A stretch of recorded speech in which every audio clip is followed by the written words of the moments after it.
Betin Türkiye'den herkese selamlar. Bu akşam canlı yayınımızda çok özel bir konuğumuz var. WeatherXM birçoğunuzun yakından takip ettiği bir proje. Hava durumuyla ilgili biliyorsunuz. Ve bugün Manos, WeatherXM'in hem CEO'su hem de kurucularından. Yayınımız İngilizce olacak. Türkçe altyazılarını canlı yayının tekrarında bulabileceksiniz. Yine İngilizce sorularınızı sormak isterseniz canlı yayın esnasında chat kısmından, bizimle sohbet kısmından bize iletebilirsiniz. Ben şimdi bir misafirimize hoş geldin demek istiyorum ve bugün konuşacağımız konular WeatherXM projesinin olan gelişmelerden bahsedeceğiz. Ne gibi gelişmeler var? Proje nereye gidiyor? Gelecekte bizi neler bekliyor? Manos'tan bu konular hakkında bilgi almaya çalışacağız. Ben sözü çok uzatmadan misafirimize bir hoş geldin demek istiyorum ve devamında Manalis'in açıklamalarıyla sohbetimize devam ediyor olacağız. Hi Manalis, welcome. How are you doing?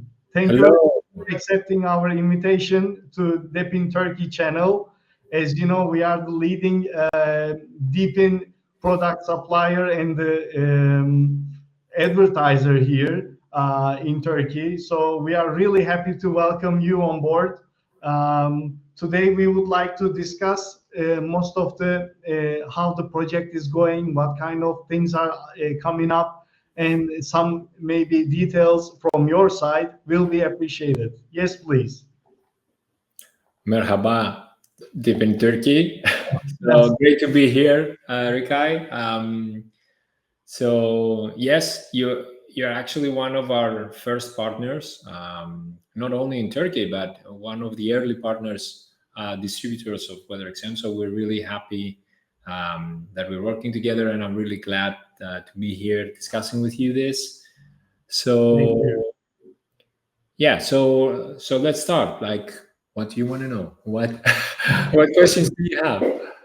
Well, most of our community is willing to learn how the project is going on, and you are on the mainnet now for some 6 months already, and how the things are going on your side.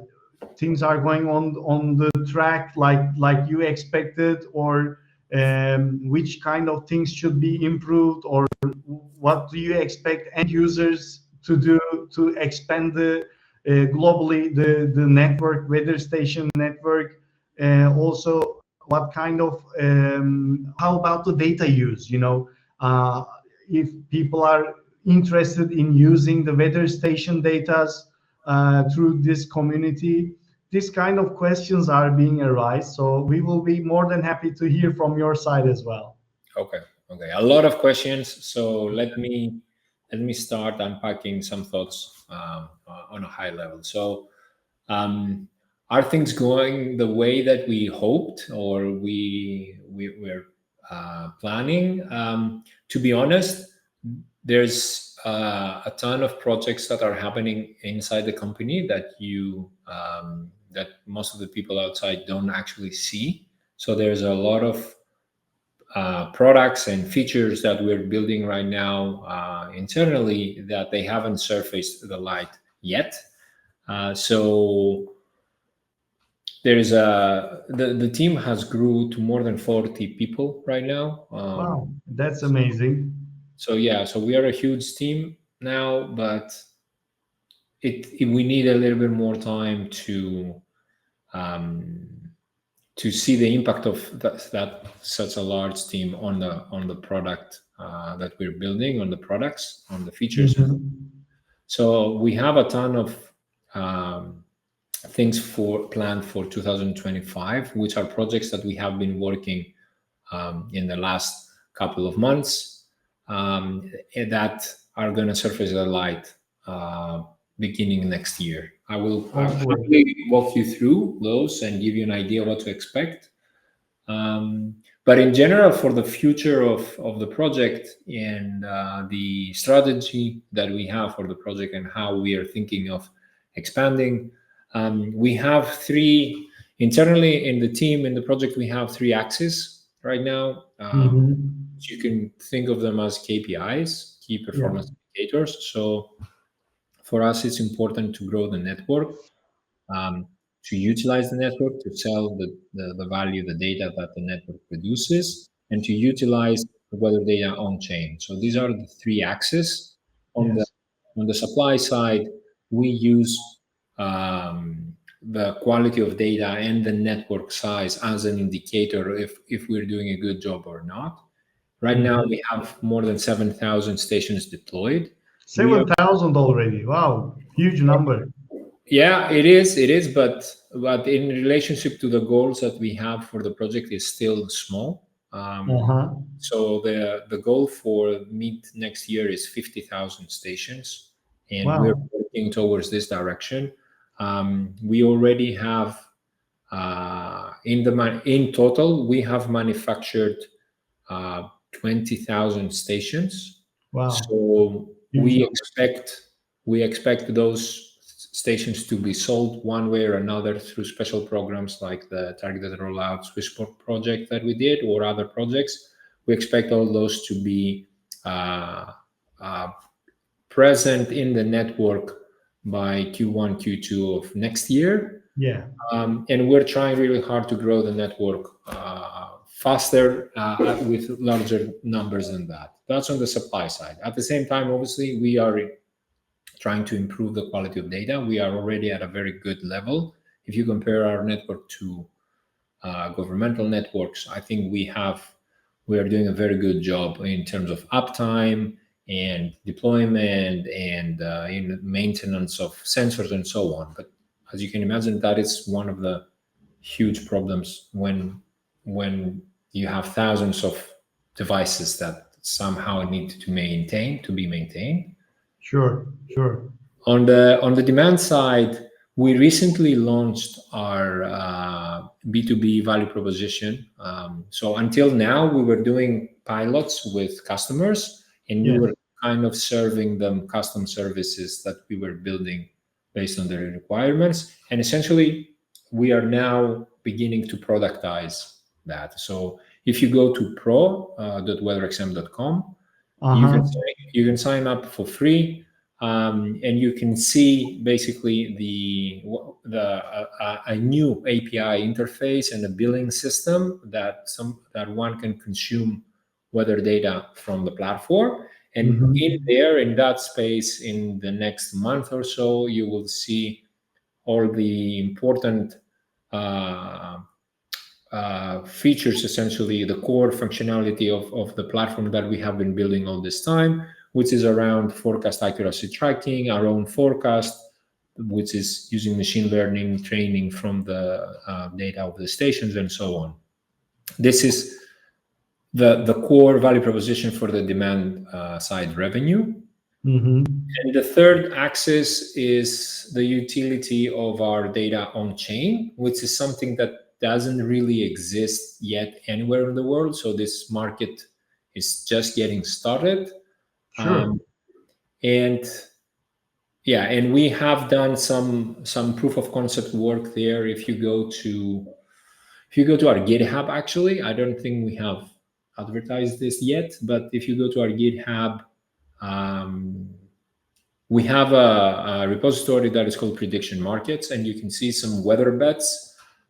So there's some preliminary work there for how the system can act as a weather oracle, providing weather data on chain for prediction markets, for weather bets like the ones you see in projects in other platforms like Polymarket or Kalshi, those kind of platforms that people can bet how the weather is going to evolve.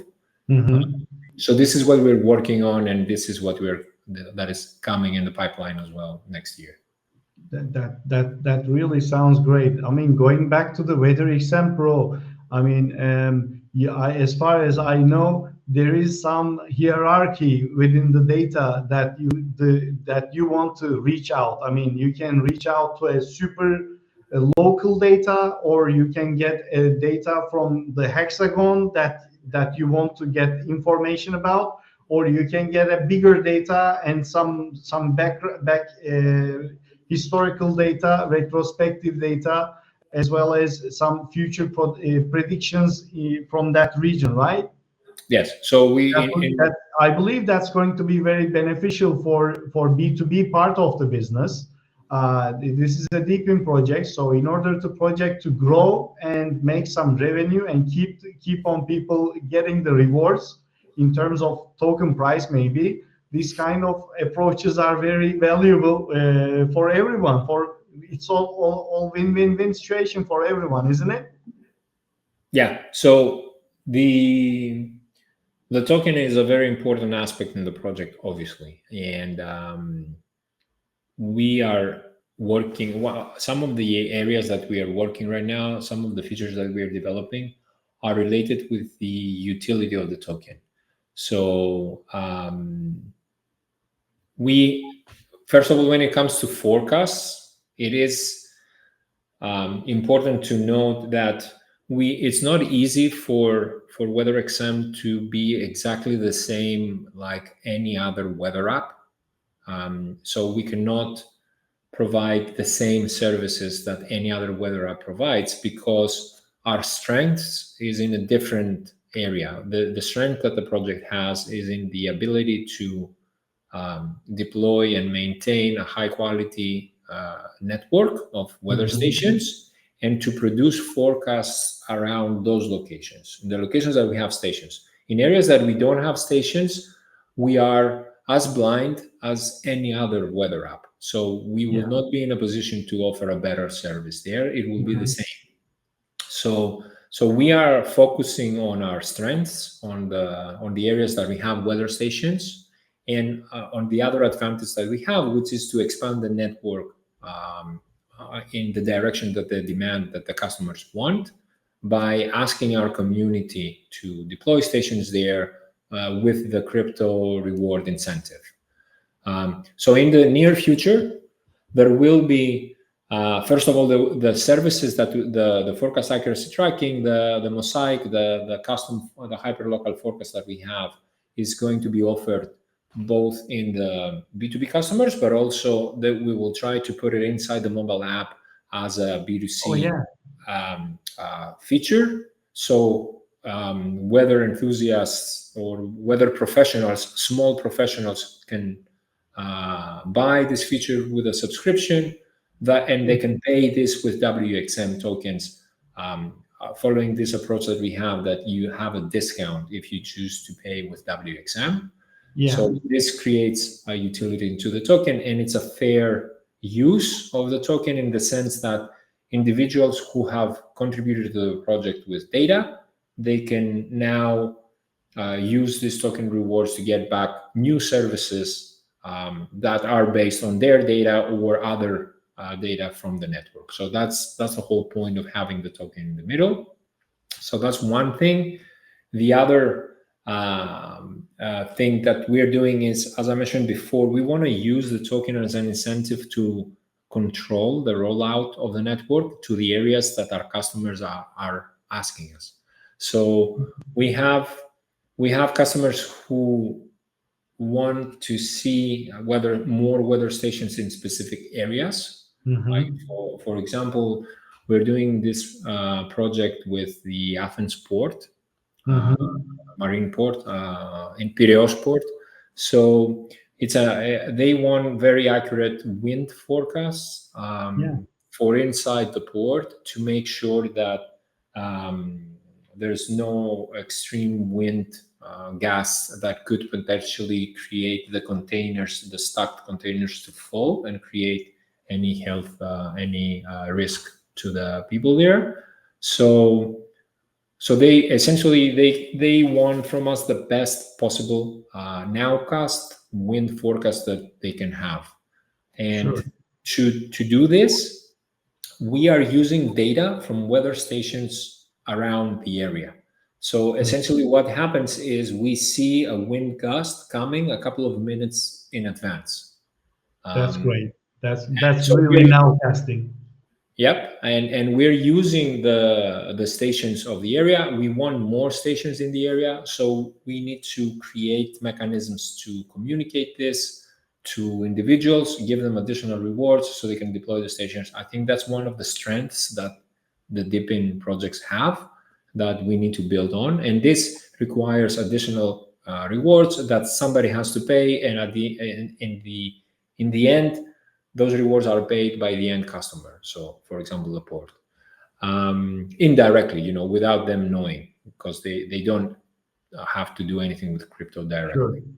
Sure. We are expanding third-party hardware manufacturers, which again, they have to pay fees. So all this is to say that we are bringing more uses of the token and more utility of the token, and more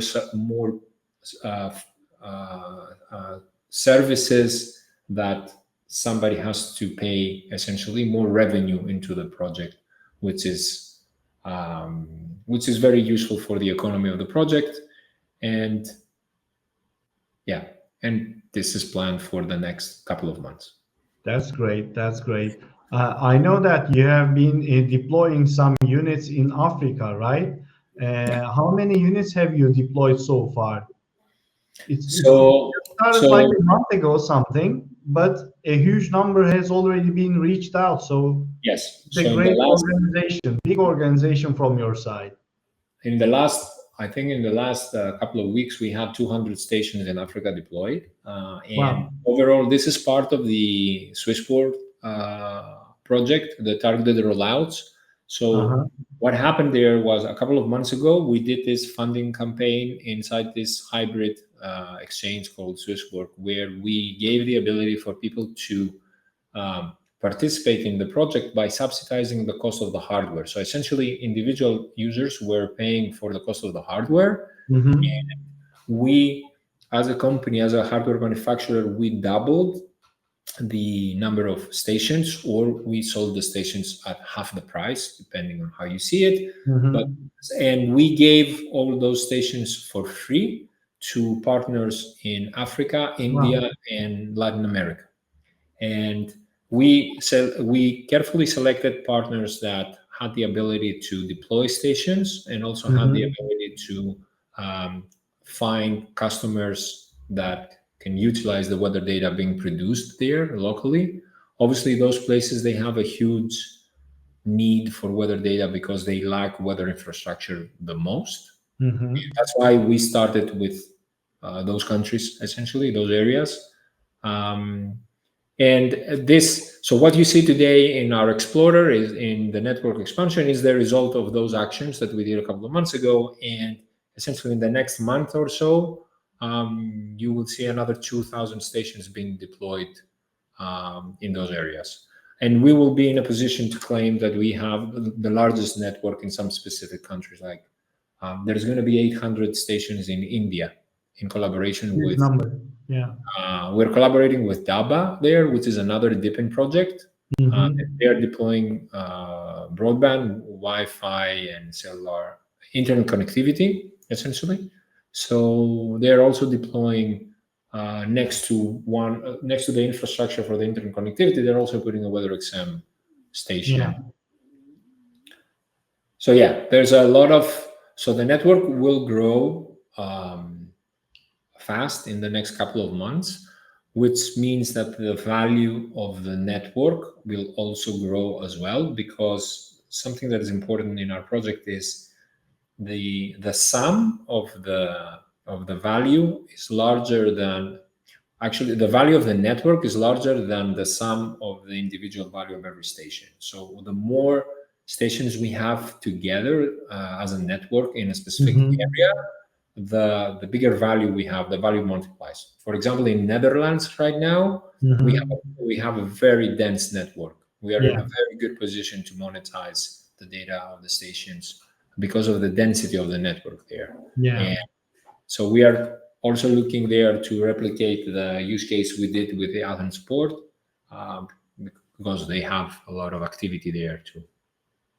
That's great. That's great. Being said that, we had some, so it's like last 9 minutes of us for this broadcasting. So I thank you very much for these details. These are very nice things to know how the network is expanding and what kind of use cases are being done right now all around the globe, including India, Africa, and Latin America, as you mentioned. So I would like to come up to some questions in terms of the use of the equipment, installation of the equipment. These questions are arising from our end users. So most of them would like to install more than one unit into the same hexagon. As far as I remember, the rule for the hexagon is not valid yet, is not activated yet, let's say. Correct. So, how many stations can be installed in a single hex, and what should be the optimum distance? Of course, it depends on the geographical situation of the hexagon as well, how highs and lows are existing. But let's assume it's a flat region. For a flat region, what should be the minimum distance between two stations, and let me share. Sure. So we've done the exercise to answer this question quite some time now. We call it cell modeling. So if you go to our blog, you can find articles about this that they date quite almost a year ago. What we have not done is we have not used that work inside the Explorer and inside the reward mechanism. So most of the people are not aware that there is a specific answer to this question. So according to our analysis, the maximum number of stations per cell is 8. So we have modeled the entire world, and we have looked at all the land use and the elevation and a number of different parameters, and we have predetermined the number of stations that every cell can have, and it's a number between 1 and 8. And we have created zones, we have drawn the zones, and we are already suggesting where the stations should go, the exact locations that the stations should go on a global scale. So that was a huge work. This is work that has never been done before from a meteorological company as an analysis on a global scale. But we haven't enforced this into the reward mechanism, and that's why most people don't know this. So right now it's just a theoretical scientific work. So if somebody is really interested, if somebody has a lot of stations and he's wondering like, what should he do in order to be more future-proof, like deploy the stations in the best possible way for the future reward mechanism versions, I suggest you go again to our GitHub, the cell modeling repo. There's a document there. There's a lot of explanation. You can download the QGIS files. So everything is pre-processed. So usually when we produce something, it's source code and the result. So you don't need to run the source code. Just get the result files. You can go to Turkey. You can see how we have mapped Turkey, and you can see in your area what are the zones that we are recommending stations to be put. Using QGIS, which is an open source software, so it's not that difficult. Okay. How about people are asking if you have any collaborations to be done with other DeepIn manufacturers, such as maybe it's not appropriate maybe, but Dymo or GeoDNet, supplying some weather data to their app through some API so that people can see where they are driving and what kind of weather will be welcoming them up on the road. So any project like that? So Dymo and GeoDNet actually are two of my favorite DeepIn projects, and we have I've met many times with the founders, and we had a lot of discussions around those ideas. They are both, there are challenges and opportunities with either project, and in terms of what kind of collaboration we can do.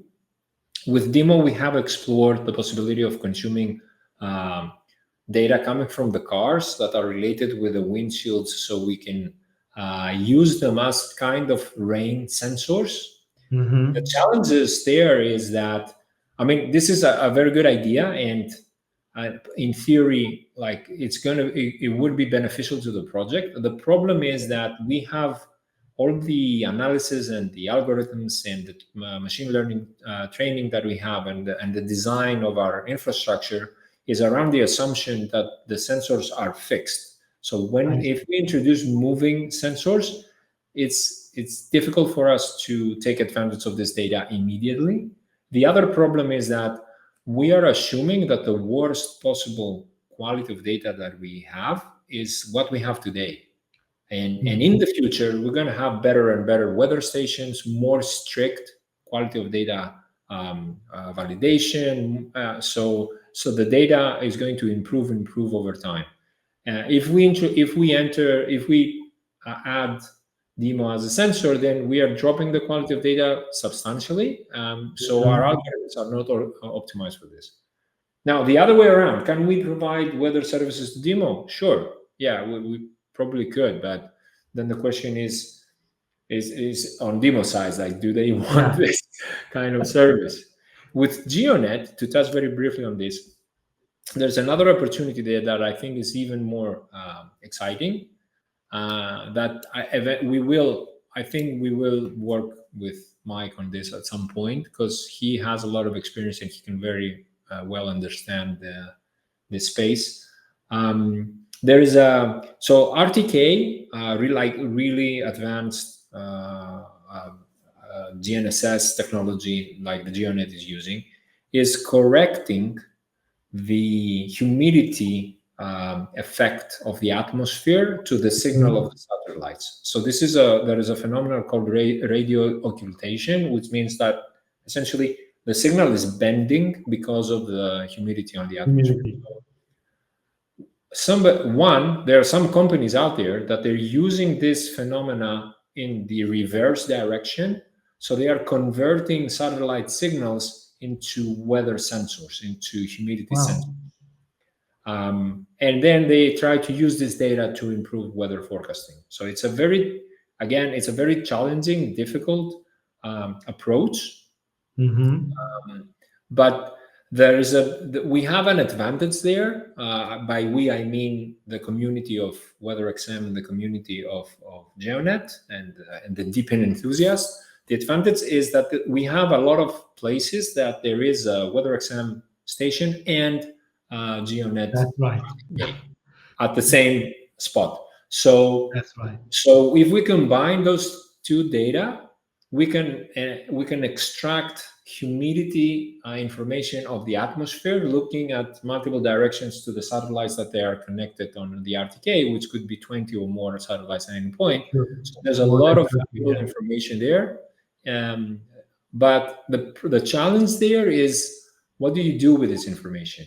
Again, we are optimized to do spot forecasts, and this information is useful for traditional meteorological companies that do atmospheric simulations.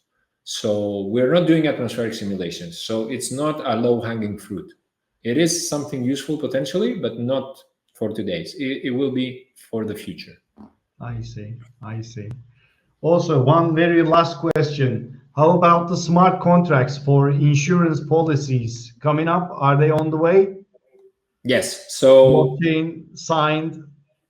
So yes, it's the market. The on-chain weather insurance doesn't yet exist. We are trying. We're pushing for this to happen.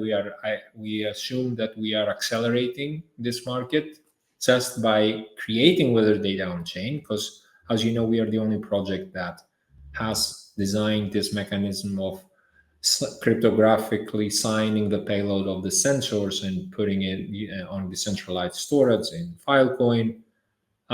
We have a project with Ensuro. Ensuro is one of our long-lasting partners. We have been doing a lot of projects together. There is a recent one that it's weather risk in Colombia for a banana farm. So things are happening.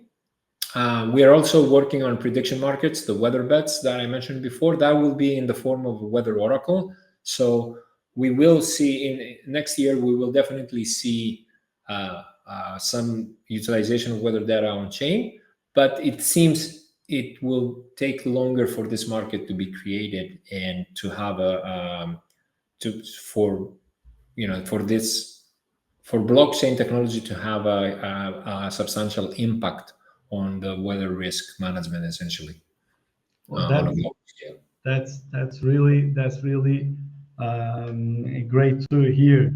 So I think our time is up, and we would like to thank you very much for all the details that you've shared with us, sharing your time with us. Hopefully, we can do this live session, live broadcast in a near future once again with the new upcomings. To introduce them to the Turkish market, and as this broadcast is in English, so that I think it will be beneficial for most of the global WeatherXM users as well. We would like to thank you very much for your attention and sharing your time. And we would like to take your last words and say goodbye. Thank you as well, and I'm looking forward to all the amazing things that we can do, especially in countries like Turkey and Greece, who are in the middle of this situation when it comes to like how mature the weather services and the weather infrastructure is. We are not the worst, but we're not the best either. So I think we can see some great improvements, especially in our countries, and with all the services that we have in the pipeline. And very last 1 minute thing to announce. So the viewers are paying a lot of attention to this broadcast. So with the support of TechnoStorix, we would like to give away one WeatherXM station to one of the participants of this broadcast. So as far as I can see, they are texting WeatherXM on the chat box. So at the end of this session, there will Tansel is going to do that, and one of the lucky viewer will earn a WeatherXM Wi-Fi unit. Yeah. Okay. Thank you very much for sharing your time. Hope to see you in Istanbul again, and we will keep in touch. Cheers. Bye bye. Thank you. Bye. Thank you. Bye bye.